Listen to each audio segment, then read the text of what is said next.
Bueno, acá estoy planteando lo que es tener una manera de entender la existencia y a partir de la existencia el cosmos, el mundo, el funcionamiento en general de la existencia, diferente a los demás. O sea, ayer leía, ¿no? Esto que yo digo, es importante estudiar epistemología, porque la epistemología nos permite poder observar las distintas epistemes. ¿Qué es una episteme? Una episteme es un conjunto de supuestos que actúan como plataforma de una manera de andar en el mundo.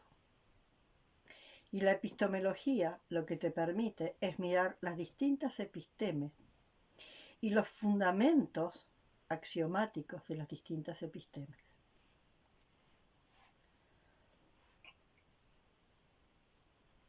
Yo sigo viendo un error que para mí es enorme, ¿no? Y lo sigo viendo en todos los lados, ¿no? Lo sigo viendo por todos lados, ¿no? Que es esto, ¿no? De tener una suerte de ideal de mundo normotónico. Tónico de tono, el tono de lo normal, de lo normalizado. El tono de lo normalizado, y lo normalizado es lo que se ha hecho norma, lo que se ha instituido como norma. Y el que se sale de la norma es anormal y va a tener derecho va a ser punible.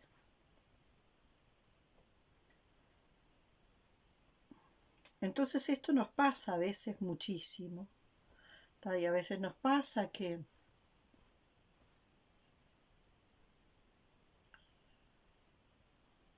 nos hemos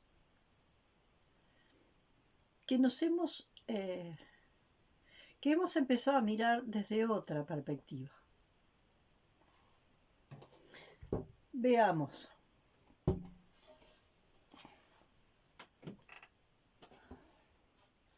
Opa, he dejado mis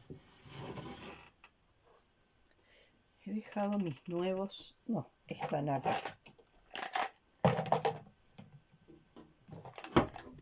Digamos que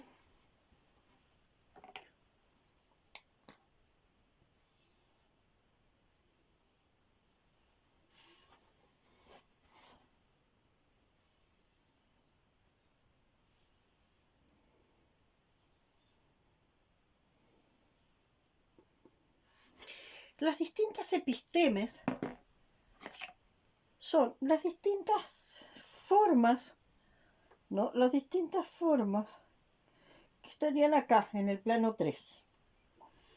¿Está? En el plano 3. ¿Está? Sí, distintas formas de comprender la existencia, el mundo. Distintas cosmovisiones serían distintas cosmovisiones del universo base 12. Las distintas cosmovisiones del universo base 12 están acá. Pero generalmente hay una de esas cosmovisiones que es la que de alguna forma las engloba un poco a todas, ¿no? Porque todas determinadas cosmovisiones tienen como un común denominador. ¿Ya? Acá hay 1, 2, 3, supongamos que fueran más, cosmovisiones diferentes, pero que tienen un común denominador. Y todas estas cosmovisiones están impregnadas. ¿Por qué? Por lo que de alguna forma es la disociación del plano 4. Una disociación del plano 4 que está en permanente oposición, porque de un lado está lo bueno, del otro lado lo malo, lo correcto, lo incorrecto, lo lindo, lo feo. ¿No? Entonces, ¿todo eso qué hace? Todo eso va a impregnar a las distintas epistemes. Las distintas epistemes o las distintas maneras de ver el mundo, ¿no? En el universo base 12, que es el universo base 12, que es el que nosotros vemos desde acá hacia abajo. En el universo base 12, el arriba más arriba es el plano 4. No existe nada más arriba del plano 4. ¿Está? Nada más. Arriba del plano 4 no existe nada más. ¿Está?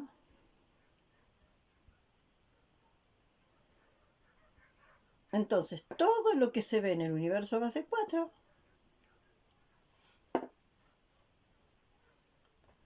que es el arriba más arriba, y ese arriba más arriba, está fraccionado, está disociado. Es de alguna forma un diseño esquizofrénico. Solo logramos la desesquizofrenización si nosotros nos ubicamos en el plano 5 y podemos ver la disociación. Entonces, sigo escuchando, y eso lo sigo escuchando por todos lados. No importa la religión, no importa el partido político, no importa el nivel ideológico en el que las personas estén. Sigue siendo parte de la episteme instalada. Sigue siendo parte de la episteme instalada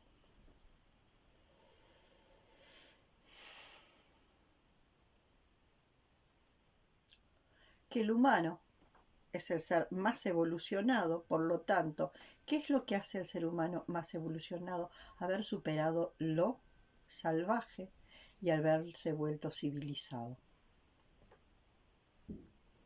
Y entonces, ¿qué significa ser civilizado? Ser capaz de reprimir lo salvaje. Yo reprimo lo salvaje, y cuando yo reprimo lo salvaje me vuelvo un ser superior, un ser civilizado. Y resulta que es absolutamente al revés. Todo lo reprimido, todo lo salvaje, lo instintivo, la inteligencia organísmica, toda la inteligencia organísmica, lo salvaje, lo reprimido, todo eso de pronto salta. Salta de una forma brutal. Entonces, la acumulación de lo salvaje reprimido que de pronto erupciona es lo bestial.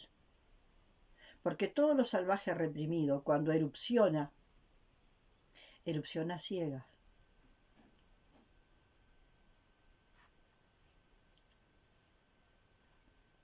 Es más o menos como lo siguiente. Tú tienes un perro que como tal todavía tiene, a pesar de ser un animal doméstico, todavía tiene elementos de lo salvaje, ¿no? A pesar de estar domesticado, todavía le quedan algunos elementos de lo salvaje. Entonces, tú lo quieres civilizar y para eso lo atas de una cadena. Y lo tienes atadito a la cadena. ¿Está? Y al tenerlo atado a la cadena, está controlado. Su aspecto salvaje está controlado.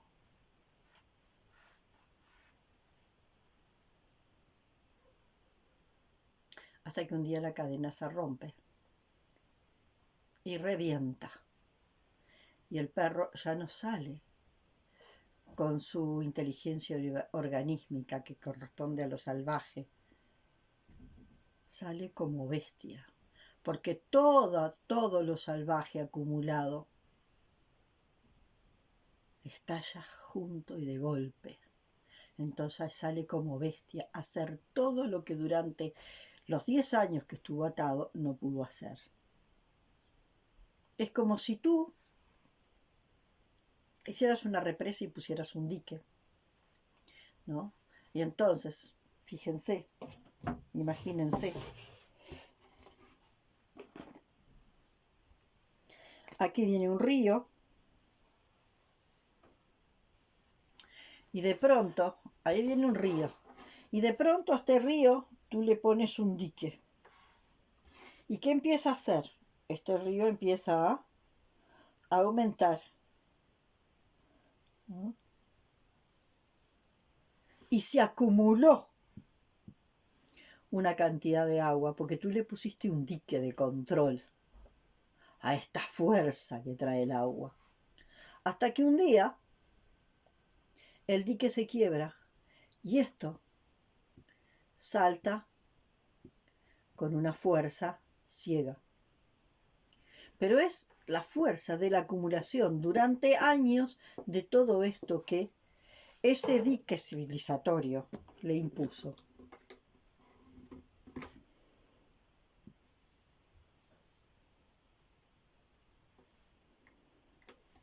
¿Se entiende?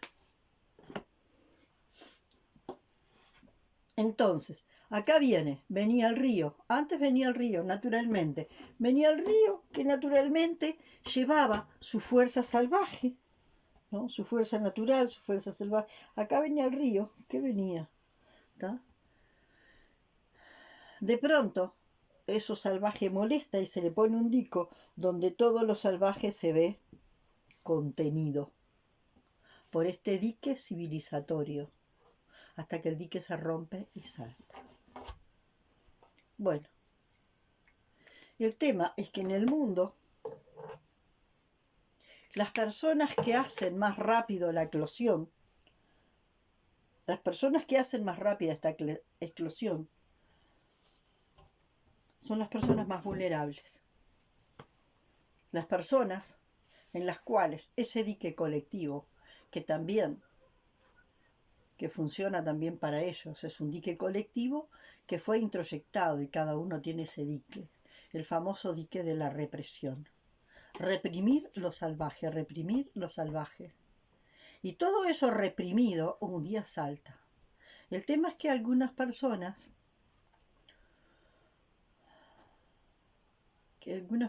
por su estructura de identidad son más, pueden sostener ese dique, ¿no? Y funcionar controladas, ¿no? En eso que se llama autocontrol. Y otras personas no. Sus diques son más vulnerables y lo salvaje no puede ser contenido. Pero además, lo que se muestra por ellas, lo que se muestra a través de ellas, no es lo salvaje, es lo bestial. Y lo bestial no solo de ellas, sino de todos los demás. Digamos que todo esto,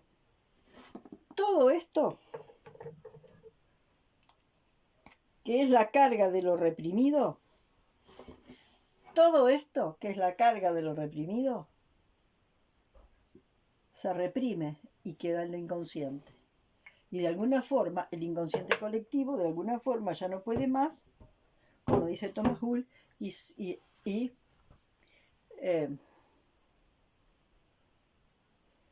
rompe el dique. Pero no rompe el dique en todos los humanos a la vez. Porque ese dique no se rompe en todos los puntos de su superficie. Ese dique se empieza a romper en los lugares más vulnerables.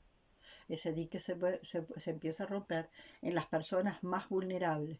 Imaginamos que ese dique es la humanidad, autocontrolada por la civilización.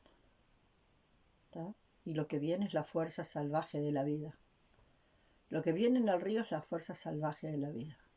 Y ese dique civilizatorio está compuesto por todas las personas, ¿no? Por todas las personas que están autocontroladas por ese dique civilizatorio basado en la represión. Y es tan fuerte que sea tan obvio, y la gente no se dé cuenta. Quizás porque yo porque mi infancia yo la viví en la naturaleza. Quizás porque yo mi infancia la viví en la naturaleza, observando desde las hormigas, observando todo, todo. Los pájaros, yo crecí así.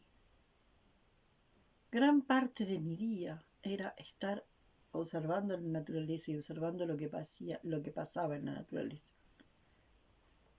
Y yo veía que a pesar de lo intervenida que estaba la naturaleza en los lugares donde yo estaba, que ya esa naturaleza también estaba intervenida y por lo tanto la fuerza de los salvajes se había perdido, igual conservaba todavía algo de lo natural.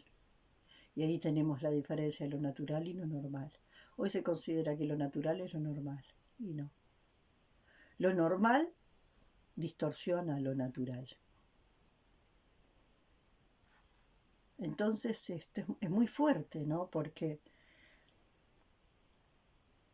la inteligencia organísmica tiene que ser absolutamente reprimida. Entonces nosotros tenemos que andar por el mundo siendo políticamente correctos.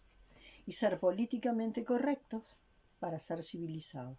O sea, ser civilizados es ser políticamente correctos, negando lo que sentimos. Entonces, por ejemplo,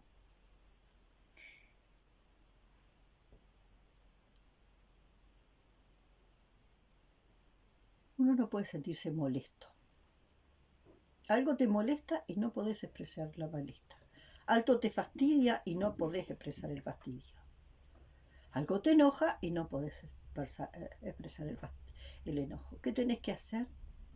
Racionalizar la molestia, racionalizar el fastidio, racionalizar el enojo, y entonces decir con un formato muy dulce: ¿sabés, mi amor? Estoy muy enojada contigo. ¿Sabés, corazón de arroz? Me siento tan molesta por esto que hiciste, que me siento una molestia tan grande. Querido o querida, estoy tan molesta. Ay, estoy tan fastidiada. Entonces, hay algo, que la vibración de la molestia se apaga. La vibración de fastidio se apaga. ¿No? Se apaga la vibración de la molestia, se apaga la vibración del fastidio, se apaga la vibración del enojo. Entonces yo tengo que vivir en un estado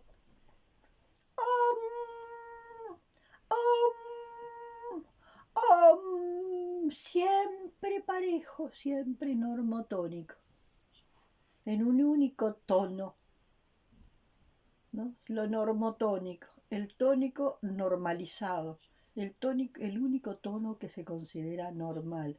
Y si alguien logra mostrar una molestia o un fastidio, ya eso nos incomoda. Y no importa cuál sea el motivo del fastidio, porque la persona está teniendo un fastidio con una situación cualquiera que no tiene que ver contigo. Pero apenas la persona muestra fastidio o molestia o enojo, ya lo vivo como ataque, porque no sé procesar la vibración del enojo, de la molestia, del fastidio, y darse cuenta que esa persona está molesta, está fastidiada o está enojada con algo, que yo no sé si es conmigo o con quién, pero está molesta con algo. Pero antes de saber si su fastidio, su molestia o su enojo es conmigo, realmente ya salto. No me grites, no me hables así. No tenemos ni idea. Porque ese nivel de vibración, nuestra antena no lo puede tolerar. Es como si la amplitud de antena de nosotros estuviera, y por eso es que yo digo, no es elevar la vibración, gente. Este pajerío de elevar la vibración para vivir no es ahí. ampliación de antena. Lo que necesitamos es una amplitud de antena. No es elevar la vibración, ¿no? Porque el elevar la vibración tiene que ver mucho más con ese nivel idealizado. Fíjense que yo tengo acá un teclado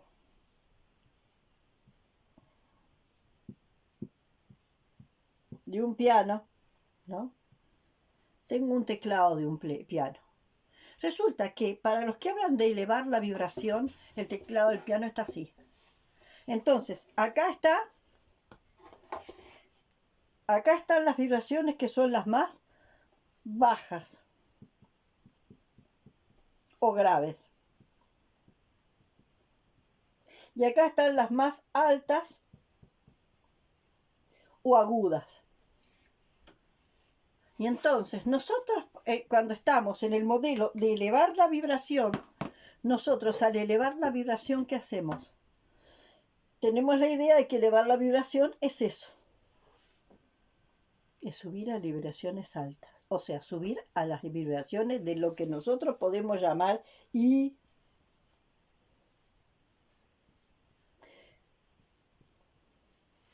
ideal. Y cuando elevamos la vibración a eso que nosotros, a las altas vibraciones, que son las vibraciones agudas, y nos llevamos allá arriba, quedamos flotando en una nube. Hasta que la burbuja se pincha y nos caemos. No, gente, no se habla de elevar la vibración. Por favor, el teclado no está vertical. El teclado está así. El teclado es así. Entonces yo de pronto en este teclado tengo esta frecuencia.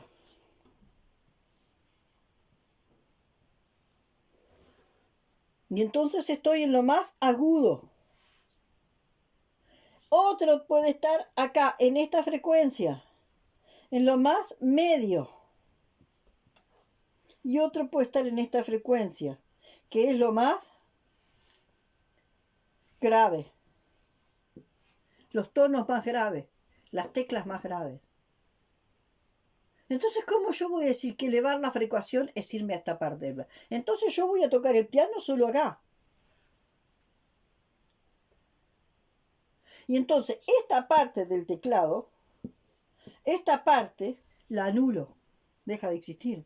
Justamente acá está todo esto, que son las frecuencias que más nos conectan con la tierra, con lo terrenal. Que me conectan con la parte tierra que soy yo. Las frecuencias más bajas, los sonidos más bajos. Los sonidos más bajos quiere decir más profundos. ¿Tá? Si lo viéramos así, en la vertical, si lo pusiéramos así al teclado, tendrían que ver con justamente la tierra. Si lo ponemos así, tendría que ver con la tierra. Y esto tendría que ver con el sol. Entonces, elevar la vibración es subirse por allá, a estar como flotando, perdidos arriba del sol, cerca del sol, alejándonos de la tierra. O sea, entraríamos en un proceso de fototropismo positivo. Irnos hacia la luz, hacia la luz, hacia la luz. ¿Y alejándonos de qué? De la oscuridad que estaría representada por la tierra. Si lo vemos así, nos damos cuenta que también la única posibilidad que tenemos es de poder procesar con mayor amplitud. Poder ir hacia lo más profundo y subir hacia lo más alto. A lo más profundo y hacia lo más alto. Y cada vez vamos teniendo más amplitud. Más amplitud, más amplitud. Cada vez más profundo, cada vez más alto. Pero por ahí están los famosos del elevar la frecuencia vibratoria. No. Lograr más amplitud. Entonces, cada vez toleramos menos, porque esto es muy claro. Cuando aparece más lo bestial, ¿no? El retorno de lo salvaje reprimido aparece en forma bestial, resulta que queremos aumentar lo civilizatorio y entonces decimos educación, educación, educación, educación, educación, educación. Esa educación que dice, eh, Claudio Naranjo que es un crimen. Educación, educación, educación. Fortalecer el dique para que lo salvaje sigamos acumulando lo salvaje. Educación, educación, educación. ¿Qué es lo que necesitamos hacer? Pues nosotros no podemos permitir que el dique se rompa y todo lo salvaje reprimido nos invada con esa forma de lo bestial, impulsivo, ciego. Nosotros lo que tenemos que hacer es empezar a hacer huequitos en el dique para tomar de a poco. Nosotros tenemos que hacer huequitos en ese dique para ir tomando de a poco determinada porción de lo salvaje reprimido e ir comprendiéndolo, ¿no? Y permitiéndole que vuelva a su curso natural. Nosotros ya sabemos que cada vez que se intenta civilizar a la naturaleza no admite la civilización. Nosotros queremos civilizar a la naturaleza, quiere decir, civilizar a la naturaleza es imponerle a la naturaleza nuestro episteme, nuestra manera de entender el mundo, que no la incluye. El episteme humano está siendo en este momento, ¿no?, una manera de entender el mundo a través de la más absoluta ceguera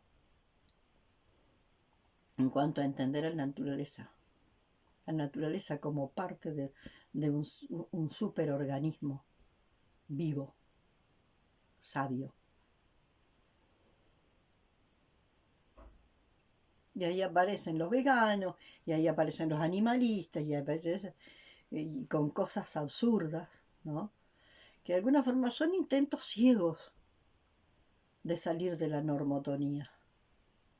Pero son intentos ciegos, yo qué sé. Por favor, que los gallos no violen a las gallinas. Había una mujer que los gallos violan a las gallinas. Por favor, que los gallos no violen a las gallinas. Así que cuidar a las gallinas para que los gallos no las violen. Disparates de ese tipo hay por todos lados, no se sabe. ¿No? Que si comes animales, comes cadáveres. Cuando comes vegetales, también comes cadáveres. Porque nosotros todavía no comemos seres vivos. Como se ve a veces que en determinadas películas de ciencia ficción, algunos de esos seres extraterrestres agarran y se comen ratas vivas. Nosotros comemos cadáveres, vegetales o animales. Entonces, es tanto el enredo, tan enorme el enredo que hay. Lo primero que hago frente a una vibración de molestia, de fastidio, de enojo, aunque no sea conmigo, es no poder tolerar esa vibración. Porque no nos hemos preparado para poder procesar determinadas frecuencias energéticas, emocionales. Las frecuencias del plano 3 no las podemos procesar. Por eso tenemos emociones positivas de alta frecuencia y emociones negativas de baja frecuencia. Y si tú manejas las emociones negativas de baja frecuencia, es porque tú eres un ser de baja estirpe. Nosotros, los de alta estirpe, trabajamos y siempre trabajamos con las emociones. Bueno, el tema es el siguiente. Yo no he encontrado otra salida que el silencio activo. Porque si tú vas por el mundo, como diría Erich Fromm, siendo espontáneo, y de forma espontánea tú expresas la emoción que estás sintiendo, la emoción genuina que estás sintiendo, y si sientes fastidio lo expresas, si sientes molestia lo expresas, de los lugares te van a expulsar. Te van a expulsar de los lugares de trabajo, te van a expulsar de todos lados. Y uno tiene que sobrevivir. O te van a decir que estás mal. Y te van a llamar para hacerte notar que emocionalmente no estás bien. Porque lo que estás bien es estar hipercontrolado. Y ser una especie de, ay, una cosita así, ay, todo cosí que... Y así educamos a los niños, ¿no? Y entonces los niños terminan saltando a través de los berrinches todo lo que no,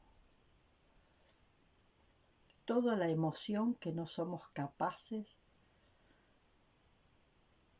de reconocer, de asumir y de expresar. Y con esto yo no estoy queriendo decir que nosotros invadamos al otro con insultos y con maltrato, que habría que ver qué es maltrato, porque en la normotonía, cualquier cosa que escape de la norma es maltrato.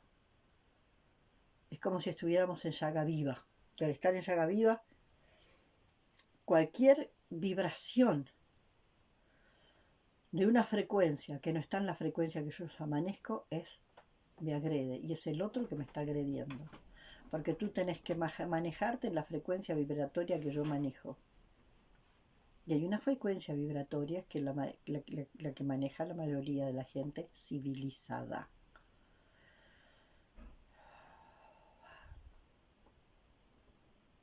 Y entonces educar es educastrar. Es meter al niño en el molde de la normotonía, del tono de lo normal. Entonces, en el tono de la normotonía, el niño es programado por canciones normotónicas, ¿no? Monotónicas, un solo tono. Las canciones monotónicas, un solo tono. Y entonces hay cantidad de canciones infantiles que son normotónicas.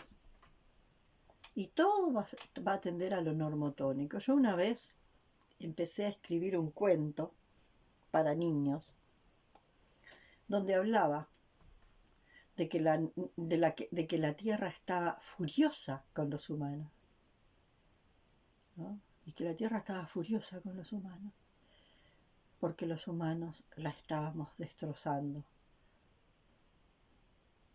Y cuando decía que la Tierra furiosa se expresa. Se expresan los volcanes furiosos, se expresan los terremotos furiosos, se expresa la furia tan grande de la Tierra expresándose en todos los volcanes, en los terremotos, en los maremotos, en los temporales, en las inundaciones.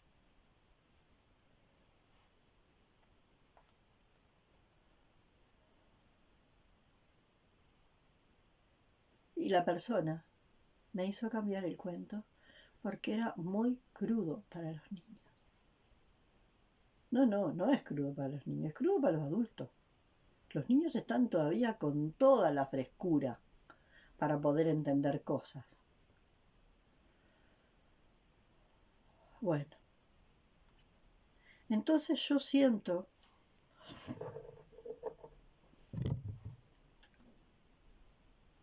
que a veces siento que me tengo que alejar de determinada gente.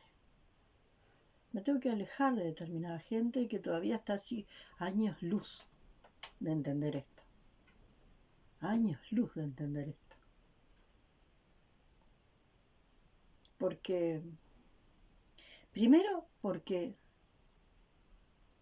yo siento la frecuencia vibratoria de mis emociones y cuando estoy enojada y cuando estoy furiosa y estoy furiosa.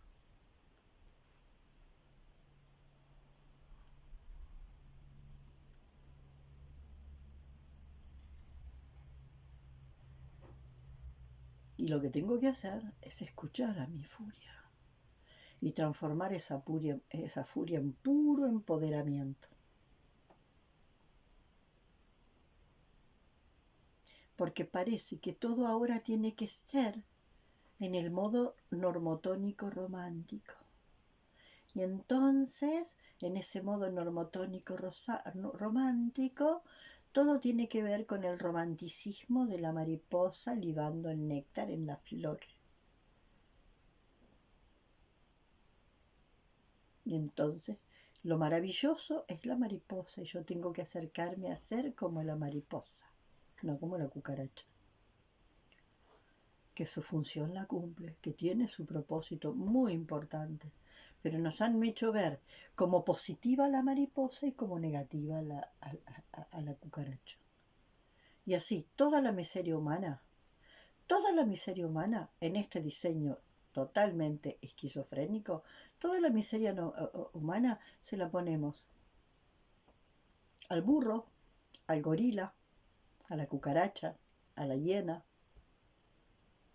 Toda la miseria humana que hemos reprimido y que está reprimida bajo ese dique, y no, la naturaleza es sabia.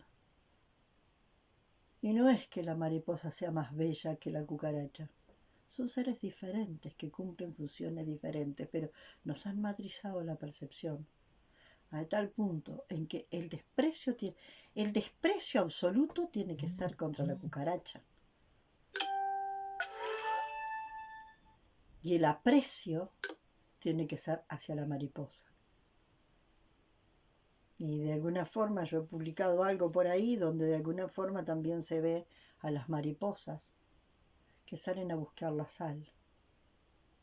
Y que las mariposas también salen acá. La foto está muy linda. Las mariposas que salen a buscar la sal en pescados muertos y podridos a la orilla del mar. Pero esa información de la mariposa yendo a buscar la sal, ¿no? Porque necesitan compensar la dulzura del néctar, ¿no?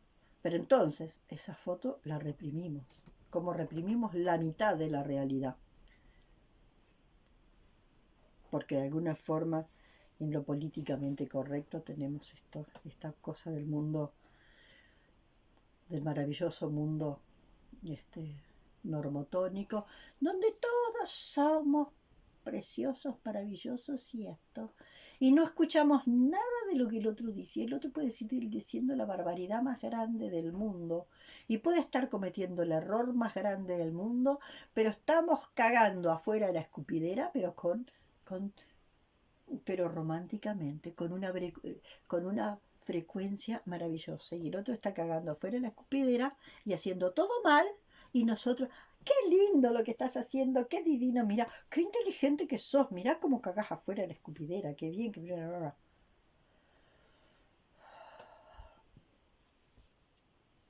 Entonces realmente yo siento que estamos a siglos luz de comprender del retorno a la naturaleza. Estamos a siglos luz del retorno a la naturaleza, del retorno a comprender cómo funciona de verdad la naturaleza.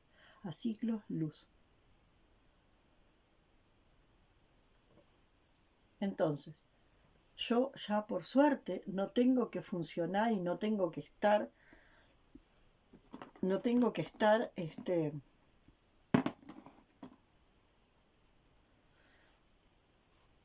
metida en un trabajo. Por suerte no tengo que estar metida en un trabajo, ¿no? Donde de alguna forma todo el campo civilizado de ese grupo de seres civilizados que además trabajan, como en el caso mío en la educación, civilizando niños, un grupo de seres civilizados que trabajan civilizando niños.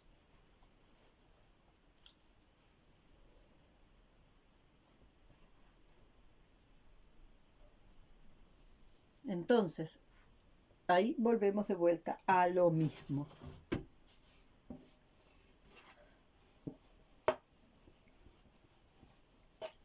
A lo mismo que yo he planteado.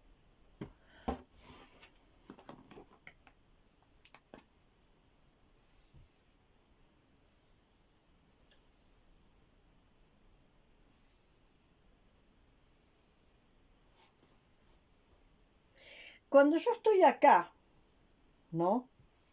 En este diseño disociado, donde lo malo está de un lado y lo bueno está del otro, ¿no? En este diseño disociado, donde lo malo está de un lado y lo bueno del otro, como, como, como dibujo desde acá, tengo la mirada muy de perfil y después que miro allá, el dibujo lo veo todo chueco, pero bueno, desde acá yo lo veo perfecto. Cuestiones de perspectiva. Bueno, entonces lo bueno y lo malo, ¿no? El tema es que, como yo lo he dicho en todos los videos anteriores, para uno lo bueno es rojo y todo lo que no es rojo es malo. Y para otro, lo bueno es azul y todo lo que no es azul es malo. Y para otro, lo bueno es amarillo y todo lo que no es amarillo es malo. Y entonces a partir de ahí empiezan los conflictos hacia abajo. ¿Cómo me vas a decir? Lo bueno es lo rojo. Yo veo lo rojo y lo rojo es bueno, porque todo tiene que ser rojo como yo lo veo. Porque sus lentes son rojos. Y el otro tiene lentes azules y va a defender lo azul como lo bueno. Y entonces acá es donde la historieta de lo bueno y lo malo se va al carajo. Porque tenemos una definición. Lo bueno es lo que hace bien. Y entramos en una cosa, donde, ¿qué es lo bueno? Lo que hace bien. ¿Y qué es lo que hace bien? Y para mí lo que hace bien es rojo. Entonces todos los que funcionan en el rojo son buenos y todos los demás son malos.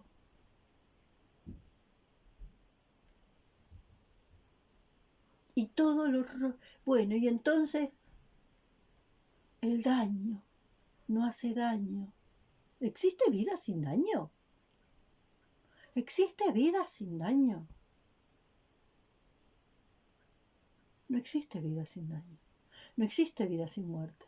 Fíjense que si nosotros tenemos yo no sé cuánta cantidad de células, billones y billones y trillones de células.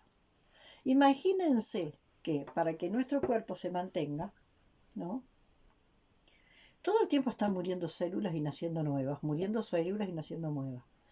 Porque existe la capacidad de que si ciertas células se mueran, existe la posibilidad de que nuevas células vivan. ¿Qué pasaría en nuestro cuerpo si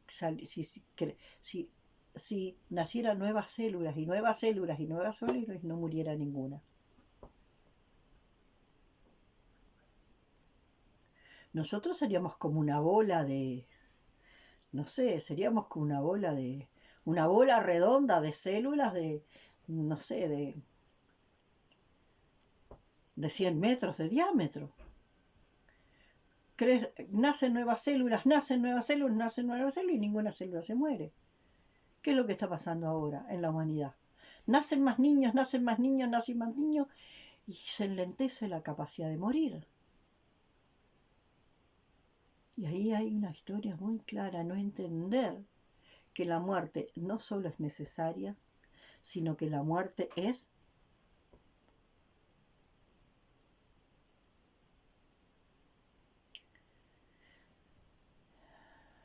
un salto. Es un salto.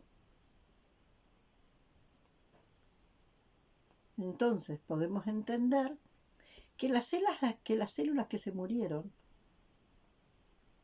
no se murieron, solo pasaron a otro nivel. Nada de lo vivo se termina.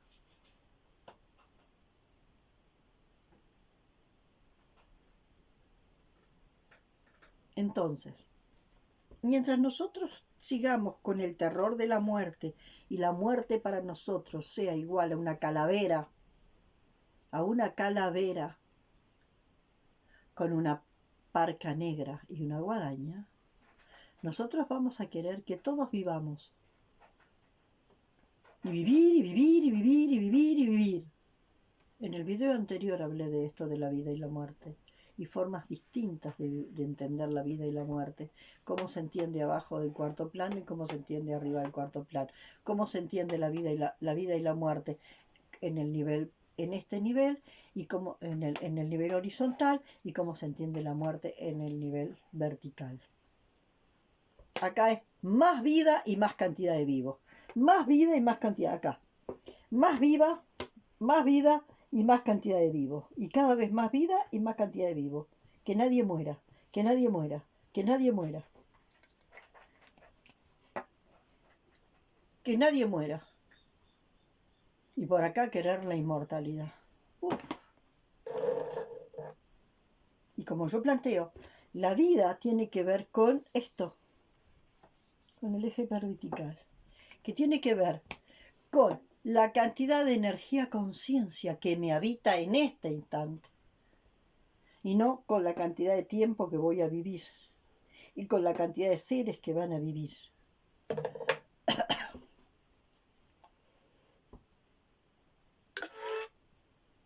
Porque le tenemos terror a la muerte, porque nos han dicho que la muerte es ese calavera con parca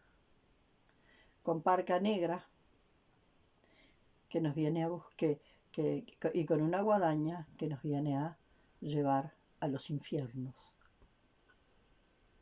¿Qué pasa si la muerte se nos presenta como la madre muerta, la madre muerte, que nos viene a buscar para llevarnos a otras dimensiones de conciencia, a otros planos? Entonces vuelvo a decir, al que tiene que sobrevivir, el que tiene que sobrevivir a un trabajo o a una situación donde se quiera instalar un ambiente muy civilizado, donde se quiera instalar un ambiente muy civilizado,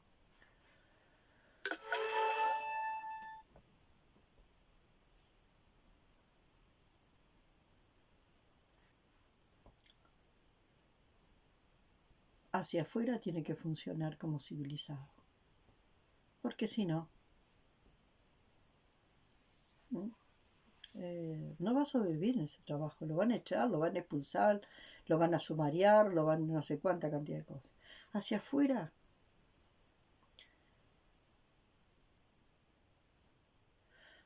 tiene que funcionar como ese ser civilizado. Hacia adentro es cuando que se tiene que potenciar más en lo que yo llamo silencio activo.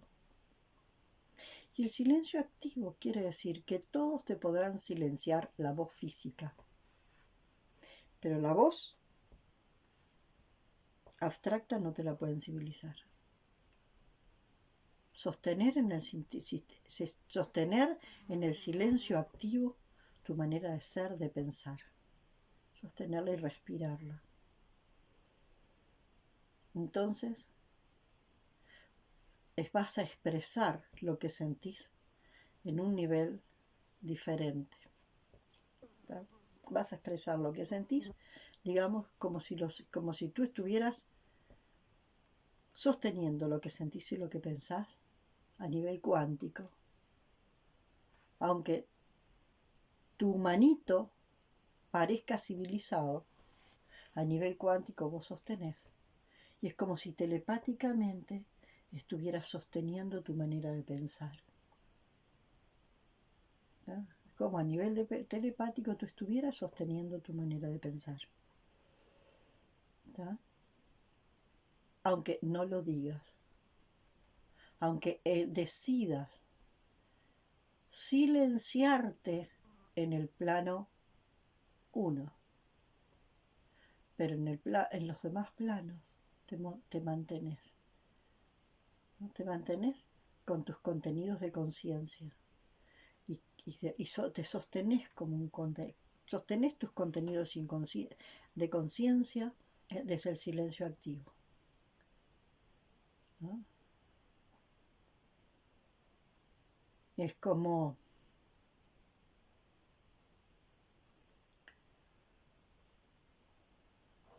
no sacudir a quien no está en condiciones de despertarse. Y entonces, de alguna forma, desde el silencio activo, tu yo cuántico fuera dejando estelas cuánticas en tu lugar de trabajo. En eso me acuerdo de una terapeuta que de alguna forma yo veía lo esquizofrénica que estaba en la Facultad de Psicología, ¿no? Lo esquizofrénica que estaba en la Facultad de Psicología, donde en un salón el neuropsicólogo decía que el de al lado, que trabajaba con análisis bioenergético, era un brujito. Y ustedes estudian esto porque si no van a terminar como el brujito de al lado. Y así, todas las cátedras diciendo que la verdad la tenían ellos y desprestigiando a todo el resto de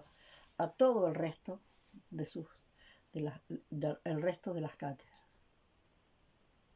Entonces realmente había una disociación esquizofrénica gigante adentro de la facultad. Y yo sentía que esa esquizofrenia gigante me fragmentaba. Entonces me acuerdo que la terapeuta de aquel momento me dijo, trabajá a nivel cuántico. Y trabajar a nivel cuántico utilizando alguna imagen simbólica. Pedí como aliado algún animal de poder que te permita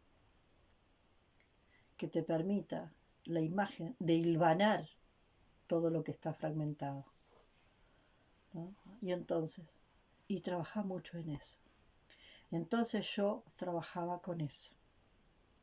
Trabajaba la imagen que me vino del animal de poder que me vino como una energía, como digamos, una energía arquetípica. La energía arquetípica que necesitaba en ese momento era el delfín. Y entonces pasé muchos días visualizando el delfín reuniendo todo lo que estaba fragmentado. Entonces el delfín entraba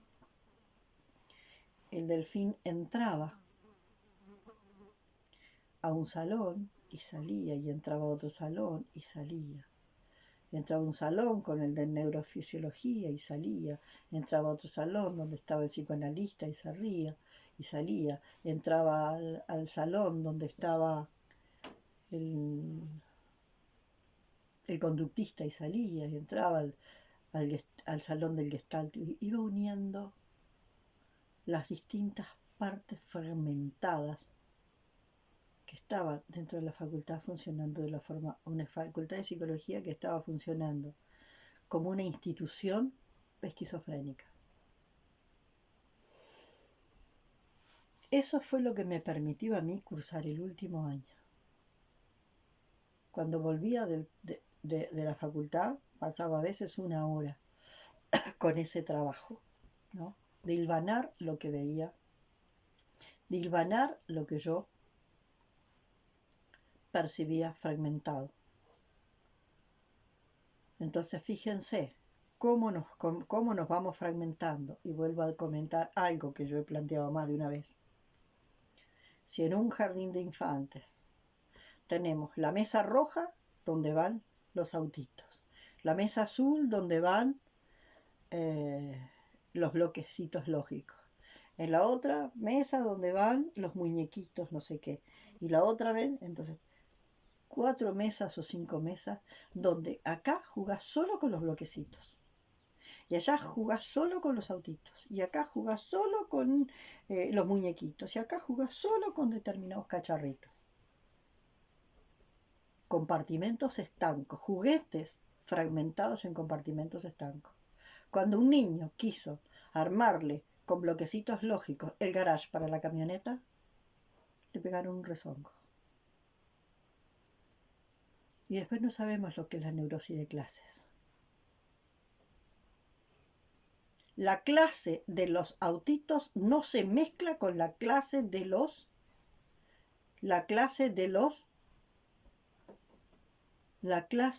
bloques lógicos. Y la clase de los bloques lógicos no se mezcla con la clase de los muñequitos. Y ya la mente se nos fragmenta. Y después cuando decimos algo, los que de alguna forma hemos comprendido que el universo es, que el universo expresado está, como lo plantea el libro El Vínculo, que el universo está absolutamente hiperconectado. Y a nosotros no nos enseñaron a ver las hiperconexiones, sino todo lo contrario. Nos han enseñado a ver, a funcionar y a operar en un mundo fragmentado. Entonces, claro que cuando de alguna forma nosotros adentro tenemos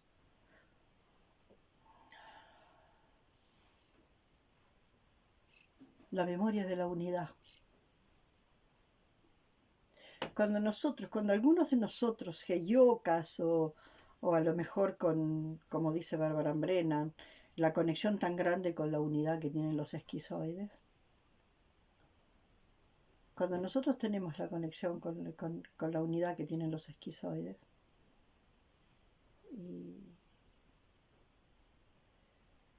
y el mundo se nos presenta tan fragmentado y no encontramos maneras de poder sostener acá en este plano la unidad hiperconectada con la que nosotros tenemos conectando, nosotros terminamos fragmentándonos. Por algo Brigitte Charpentier habla que la esquizofrenia viene a salvarnos, por lo menos a los que podemos entenderla. La esquizofrenia viene a salvarnos, porque la esquizofrenia es la denuncia. La esquizofrenia individual es la denuncia de la esquizofrenia de la civilización.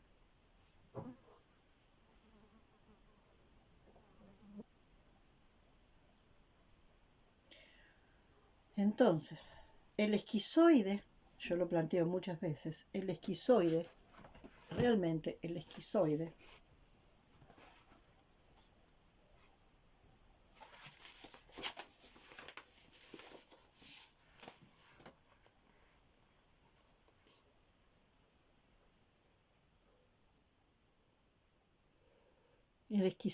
en una cultura chamánica, justamente por tener la memoria de la unidad, es el candidato a chamán.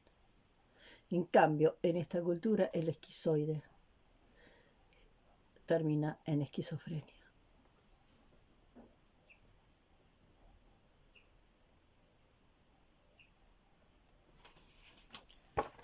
Bueno, entonces a veces,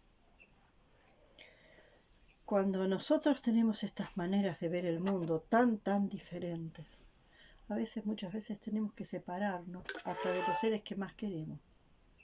Tenemos que tomar distancia y separarnos hasta de los seres que más queremos, porque a veces esos seres que más queremos no pueden acceder a esta forma de entender la realidad. Y queriéndolos mucho les podemos hacer mucho daño. Porque no tienen ni circuitos lógicos ni circuitos neuronales para procesar esto. Entonces, por amor, a veces necesitamos tomar distancia. Bueno, hasta acá lo dejo, por acá lo dejo.